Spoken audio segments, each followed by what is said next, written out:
Vice presidential candidate Tim Walz has come under fire for mischaracterizing his military service. Some are even calling it stolen valor. But is there any weight to these claims? Just what exactly did he do? And what does it all mean for the candidate's service record? I'm Paul, a U.S. Army combat veteran who served in Afghanistan, so I am at least sort of qualified to weigh in on this issue. Let's get to the bottom of it.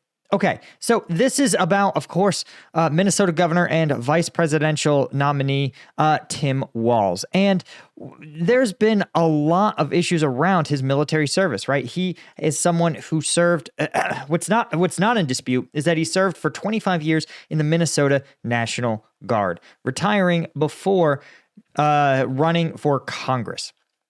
Now, let's talk about some of the specific claims that are made against him, and we're going to see what the evidence actually says about them. The first off is a statement he made where he said, characterizing things like AR-15s as a weapon of war that I carried in war. Now, right, this is something where, again, Walz's military record, and we can. I'm going to use Wikipedia since that tends to be a pretty neutral source on this sort of thing.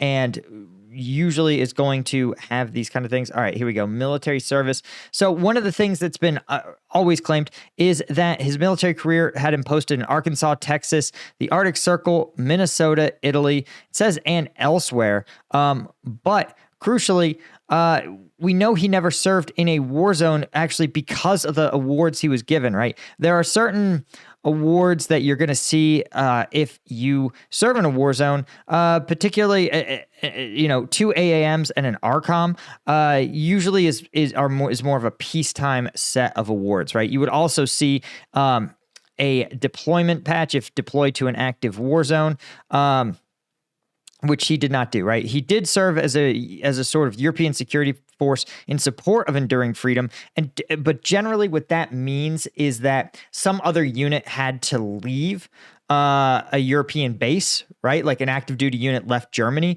and they said, hey, we need another unit to sort of come in and backfill this base, right? They were, again, probably like doing base security or something along those lines. And so they said, hey, let's activate the Minnesota National Guard and bring them onto the base in order to keep things sort of functioning while that unit is in Iraq. So that's the kind of service that he seems to have had. So again, to say that he carried it in war is a stretch, right? Is probably not accurate. That said, right? Again, it's a one-off, and he doesn't appear to have systematically made these claims. I give you a pass for being like, to say, listen, okay, I carried that in war. I mean, it was carried in war by members of my unit. Nah, it's annoying, but that's well within the norms of what I would expect from a politician, right? Now, here's the real controversy that's really one of the central claims here is his claim that he is a command sergeant major. Now, Politico's trying to break this down, but remember, Politico is a pretty left of center source, so they're going to be trying to carry water for him, at least at baseline, right? Now, it sounds like Walz has said in the past that he retired as a command sergeant major. And crucially, he also actually put on his challenge coin, his House of Representatives coin, he stuck an E9 command sergeant major rank on it, right? You could tell it's a command sergeant major rank because it has these feathers in the center of the star, right? And a command sergeant major is a central role in a battalion, right? There is the battalion commander, usually a very senior officer in the last 5 years of his career, right? 15 years plus of service. And their senior enlisted advisor, their enlisted partner in running that battalion is the command sergeant major. Command denotes the fact that they are serving in this command billet. They are serving in a command team. That's actually how it's called, the command team, the battalion commander and the command sergeant major. So, right, it's seen as such a big deal in the military that it has its own rank. This is different, for example, from my rank is like a captain, right? Where they said, okay, all captains wear the same rank, but some of those captains for some of their career are company commanders, right? But they don't change the rank for it. But if you're, again, a command sergeant major, you get these wreaths. And this is where things get kind of complicated. It's actually pretty hard to tease it out, right? So here's a post purportedly from his battalion commander, right? Another member of the command team. And so I think this is a good insight into what he's saying, right? Now, his battalion commander, his BC, says that, of course, he retired early from the Minnesota National Guard, did not complete his sergeant's major academy, broke his enlistment he says he broke his enlistment contract and did not successfully complete any assignments as a sergeant major, right? Not a command sergeant major, right? Because remember, you can be a sergeant major with, you get the star in the center of your rank, but you don't get the feathers. And that just denotes that you're in another senior position. For example, you might be at the Pentagon or a senior member of a battalion staff, right? For example, we had sergeants major as the senior enlisted partner of our battalion S3 or our battalion XO, not usually the XO, but the S3, right? And it depends on specific units. Each unit's kind of different as to where some of those sergeants major will get sort of placed. But the idea is that, again, you can have the rank, the same pay, but you don't get the title and rank of a command sergeant major. So he says he did not complete any assignment as a sergeant major. Unwittingly got out of the, he says, unwittingly he got out of the way for better leadership. He, in a somewhat classy move here, again, he says, this battalion commander says Thomas Behrens, who was likely the command sergeant major who replaced Walz at the battalion command team, was the right leader at the right time. He sacrificed, answered the call, right, and earned the privilege of being called command sergeant major, right? Now he says, I have no opinion about Mr. Walz's decision to leave the service at the time he did. That's a little bit of a dig right here, by the way, to refer to somebody as Mr. If you're retired from the military, you retain your rank. You're referred to as, for example, sergeant major retired, such and such and such, right? That's why I don't say I'm captain retired, because I didn't retire, right? I left the service I left active duty after 4.5 years, and I left the reserves after another 2. So never retired. I am Mr. Paul, right? But Mr. Walz, a little bit of shot fire there, decision to leave service at the time he did. It was his right to retire early. Okay, this is also a discussion that we have to have. Right, he has no criticism of service as an E7 and E8 in the Minnesota Army National Guard. Right, but he cannot say the same of his service sitting frocked in the CSM chair. He did not earn the rank or successfully complete any assignment as an E9. The battalion commander calls it an affront to the NCO Corps that he continues to glom onto the title. Right? He says, quote, I can sit in the cockpit of an airplane. It does not make me a pilot. Similarly, when the demands of service and leadership at the highest level got real, he chose another path. So what he's claiming is, so here's the thing to understand. The Army National Guard is a little bit different than the active Army, right? In the active Army is so big that they move you up in rank without knowing exactly which role you're going to fill in that rank. Right. So again, when I was in the big Army, did some math and they said, we need to make sure we ascend X number of lieutenants into captains this year. And so they said, okay, well, everybody that reaches their 3rd year of service, they are going to get promoted to captain if they have basically no blemishes on their record. And so that meant that I got promoted to captain, right? But the Army didn't tell me exactly what I was going to do. That actually fell on my battalion, right? So my battalion commander said, listen, this guy's a captain now. He can't stay at the company level because his commander's also a captain, and that's pretty weird. He said, so we're going to bring him up and we're going to make him, an assistant S3, right? A role commensurate with the rank of captain. But it's not like that in the National Guard. The National Guard does things a little different, right? Because they're so small, remember, the Minnesota Army National Guard may only have 10,000 total soldiers in it, right? So there may be just a tiny number of billets for E9s, for command sergeants major or sergeants major in general, right? There could be 12 or less than 100, right? There could be, yeah, I would guess and say there's like maybe 20 of those billets, which means that when you get promoted, you have to both meet the DoD's minimum requirements, right? So they sit there and go, hey, you can't be a command sergeant major if you've only served like 4 years in the military, right? It just can't happen, right? Usually that number is like 16 or 17. So they say you have to meet the minimum requirements, but then you have to have the job. So you've got to do that. You've got to have someone say, okay, I will bring you on as the command sergeant major. And then you play catch up, so to speak, right? You say, okay, great. Now that you've got the job, now work on, right, meeting those DoD requirements to hold the rank. At least that's how it was, again, when I was on active duty, right? And my friends who were in the Guard, this is what they told me. But every Guard's a little different. 2005, that so many things were in flux that year that, the 4 years between 05 and 09 are like 40 years in terms of changes to how the Army operated, right? We went from basically in 2005, the Army was just starting, right? Had only been in Iraq 24 months. By 2009, when I was on active duty, there was a lot of things differently. So if I'm like missing something about National Guard NCO promotions, let me know in the comments. Again, I'm an officer, so I'm not like totally dialed in.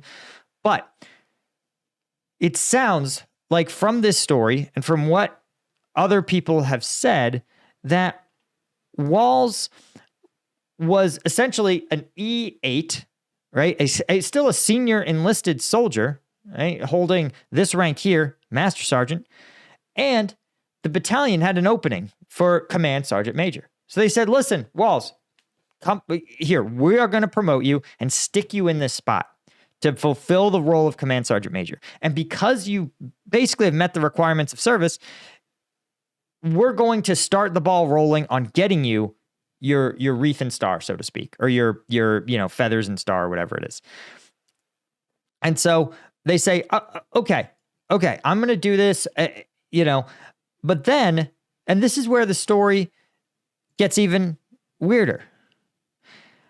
There are allegations about when he retired from the National Guard, right? And this is the thing that's weird. First off, you may recognize that Walz retired from the National Guard in May 2005, and the Minnesota National Guard, or at least his battalion, deployed to Iraq, or was activated for deployment shortly after his retirement.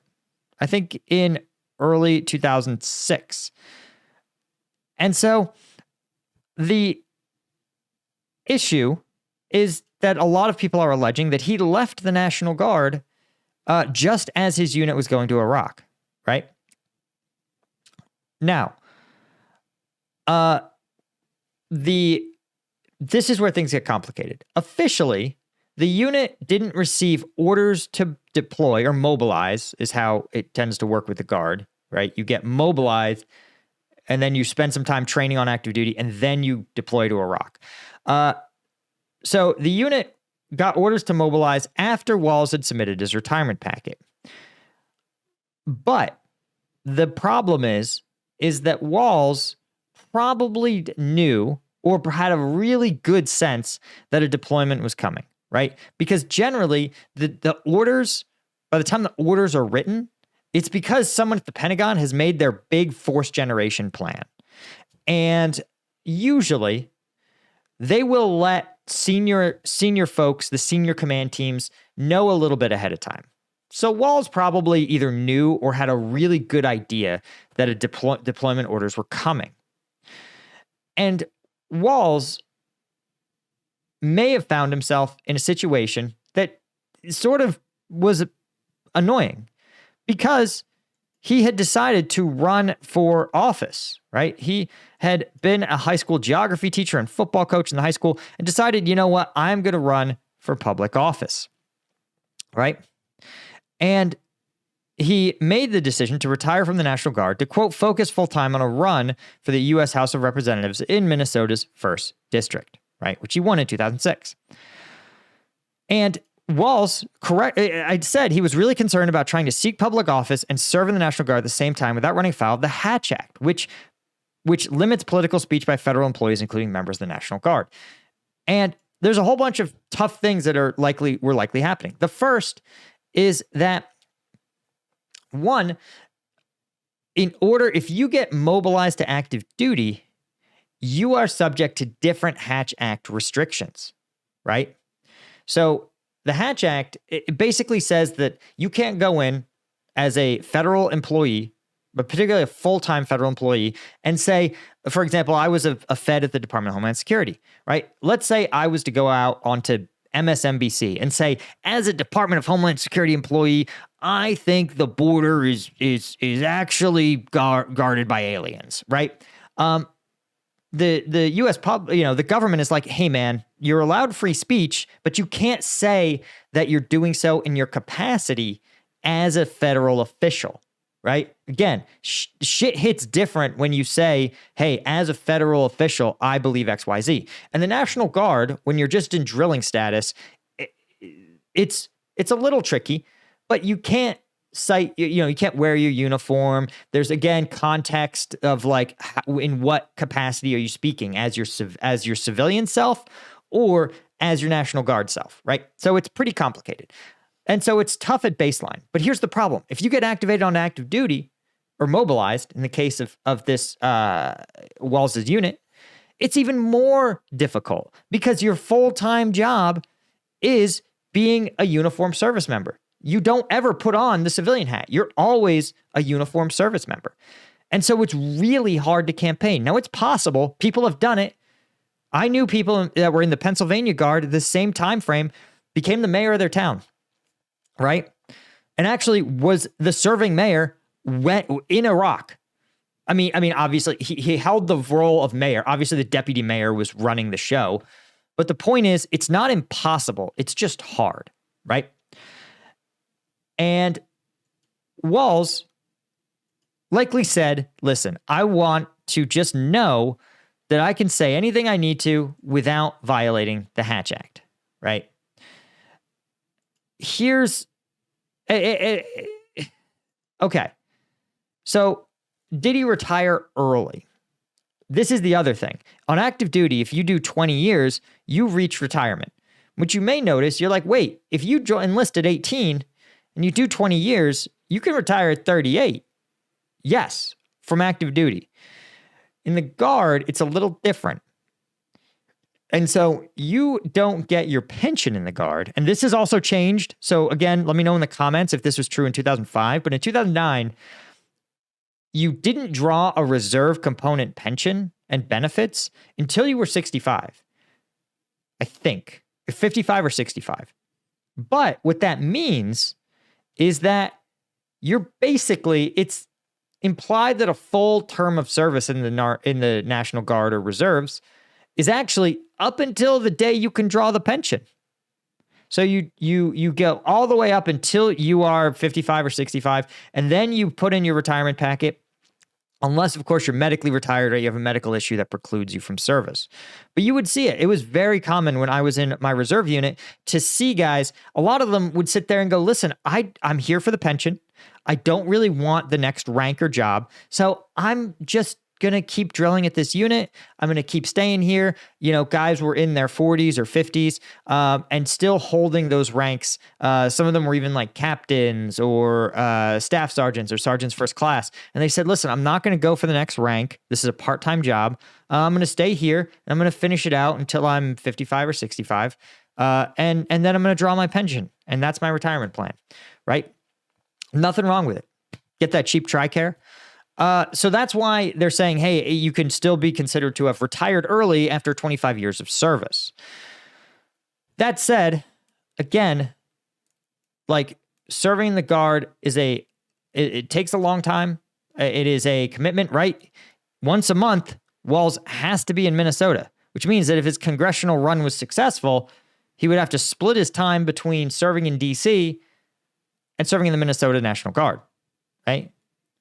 And that means one weekend a month, his ass had to be on a plane back to Minnesota, do his drill weekend, then fly back. Kind of a huge pain in the ass. And 2 weeks in the year, he'd have to take off for drill. So I actually don't think it's preposterous for him to do this. But here's the problem. The problem, and this is probably to me, the most credible gripe. Did he know that his unit was coming down on orders to Iraq? Yeah, he almost certainly did. Did he time his retirement in such a way that he could dip out of the Guard and focus on his congressional run? Yeah, I think he did. Now, is that abandoning your troops? No, it's not. Because here's the thing. First off, I want to point out that in 2005 was a huge year for the reserve component, right? And the reason is because when the U.S. military invaded Iraq, it was a little bit like Putin's 3-day operation into Ukraine. The U.S. military thought we were going to go into Iraq, roll over the Iraqis, roll into Baghdad, install a new government, hold some elections, and say, good job, Iraqis. You now run your country. Enjoy. And that we would be home in time for dinner, right? This was going to be a 12-month operation. And initially, it sounded like it, right? Remember, George Bush, after like 6 weeks of combat, was like, mission accomplished. We got him. Well, so that meant that the U.S. Army kind of planned for that. They said, okay, 12 months of combat operations. And then they said, you know what? We'll have the other. So they sent about half the active duty force, half the active duty brigades to go conduct that combat operation. And then 12 months came and went. And they said, listen, we're wrapping up. We're wrapping this thing up. We're good. We're just going to have the other half of the active duty brigades. They're going to deploy. So we're going to bring back the old guys, or bring back the guys who served in combat. We're going to let them like refit and reconstitute. And we're going to deploy the other half of the active duty force. So they deployed the other half of the active duty force. And from 2004 to 2005, they noticed that something starts happening, something bad, an insurgency, right? What went from mopping up operations, you start to look more and more like an organized, systematic insurgency. You start to see IEDs. You start to see ambushes, snipers. It's a real, true insurgency. By late 2005, it is an insurgent force. It is a all hands on deck fight. The problem is, the U.S. Army said half of our active duty force is in combat. Half of our active duty force just got back. They don't have vehicles. A lot of their guys are hurt or injured. They need to have some downtime, literally just to get their people, right? Remember, when you're deployed, you kind of freeze a lot of things like promotions, and not entirely, but a lot of key personnel actions get like frozen. And so when you come back, right, guys that made rank have to go get promoted to the next job and right? So the Army was like, shit, who's going to rotate in? And they said, the reserve component. And so they went to basically all the National Guards, all the reserves that they could get together. And they said, listen, you guys are going to have to run this, right? So like famously, the Pennsylvania National Guard, an entire Stryker Brigade combat team ran Mosul for like 12 months. Not an active duty dude around. I'm simplifying it, right? There were reserve components, soldiers there on day one. There were some active units there in 2006. But this is sort of the story, right? It was called the Year of the Guard and Reserve, the Year of the Reserve component in the Iraq War. And so, but you have to understand that up until this point, being in the National Guard was seen as kind of a way to play soldier. You were like the 8th line of defense, right? This was not true when I was in, by the way. I served with National Guard units that were absolutely outstanding. But they were outstanding because they would sit there and go, oh yeah, this is my 4th deployment, you know? Again, I was in Afghanistan in 2010. There were guys who were like, yeah, I've done 2 tours in Afghanistan, like with the Guard, you know? And they're like, oh, by the way, we're all experts in our job because nobody has rotated out. Shout out to the Connecticut National Guard. You guys are the real deal, dude. I don't know what else to tell you. At least back then. Right? So, and gosh, where were the other guys? They might have been Minnesota Guard, actually. I think they might have been. Those were the two units, the two reserve component units I served with that were really good when I was on active duty, when I was deployed. So again, the guard units of 2009, not all of them, but a lot of them were very good. But in 2005, when those units started coming down on orders, there was a lot of fear that these military people, these people who were in the Guard, who were seen as like, you wear the uniform, you get some awards, you do these things, but you're not serving, you're not fighting wars. And you notice this. Notice the years that Walz was in the service. He enlisted in 1981. Now, I want to find out if I can find this here. Let's see if we can find lists of wars involving the United States going from 1881 or 1981 forward. So join me, if you will, in observing the conflicts that the National Guard, or Tim Walz within the National Guard, wasn't involved in. Lebanon, the invasion of Grenada, right? The bombing of Libya, the tanker war in the Persian Gulf, the invasion of Panama. These were, Panama and Grenada were large-scale military operations. The Gulf War, he'd never deployed in the Gulf War despite being in the National Guard at that time. But again, it's not because he did something. It's because that is how the National Guard worked back then, right? Again, remember Mogadishu, Somalia? There were some reserve components there, but there were a lot of U.S. forces there, active duty U.S. forces. Again, Kosovo and Bosnian interventions in peacekeeping, that Haiti intervention, again, the second war in Kosovo, right? And then, remember, we were in Afghanistan in 2001. So the reserve component, again, limited deployments up until that point. Now, obviously, there were some, but you see how many conflicts the U.S. was involved in, and the National Guard had minimal roles in them. So there was a perception up until that point. The National Guard was, again, guys who would show up, put on the uniform.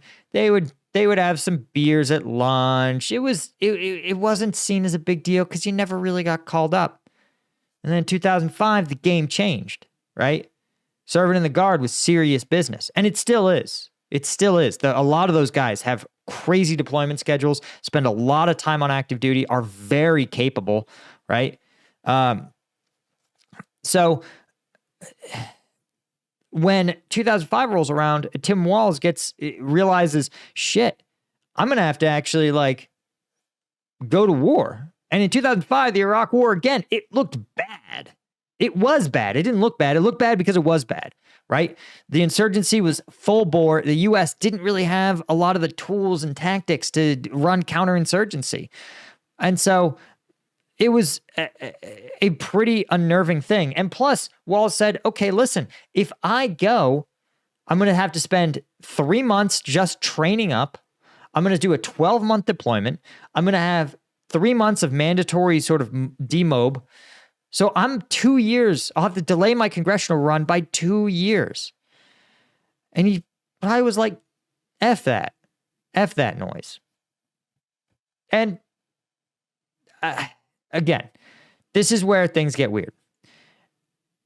He's claiming, and this is where we're going to talk about the whole assessment. I know we've been at this for a while, but I think this is important. The command sergeant major thing, it's annoying, doesn't rise to the level of stolen valor, right? It's not. It's stretching the truth.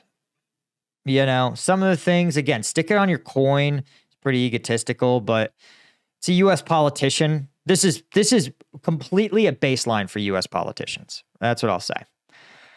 And again, stolen valor to me, colloquially, you have to really mischaracterize it. right? You can't be like, you can't fudge the truth, you know? You gotta straight up lie, right?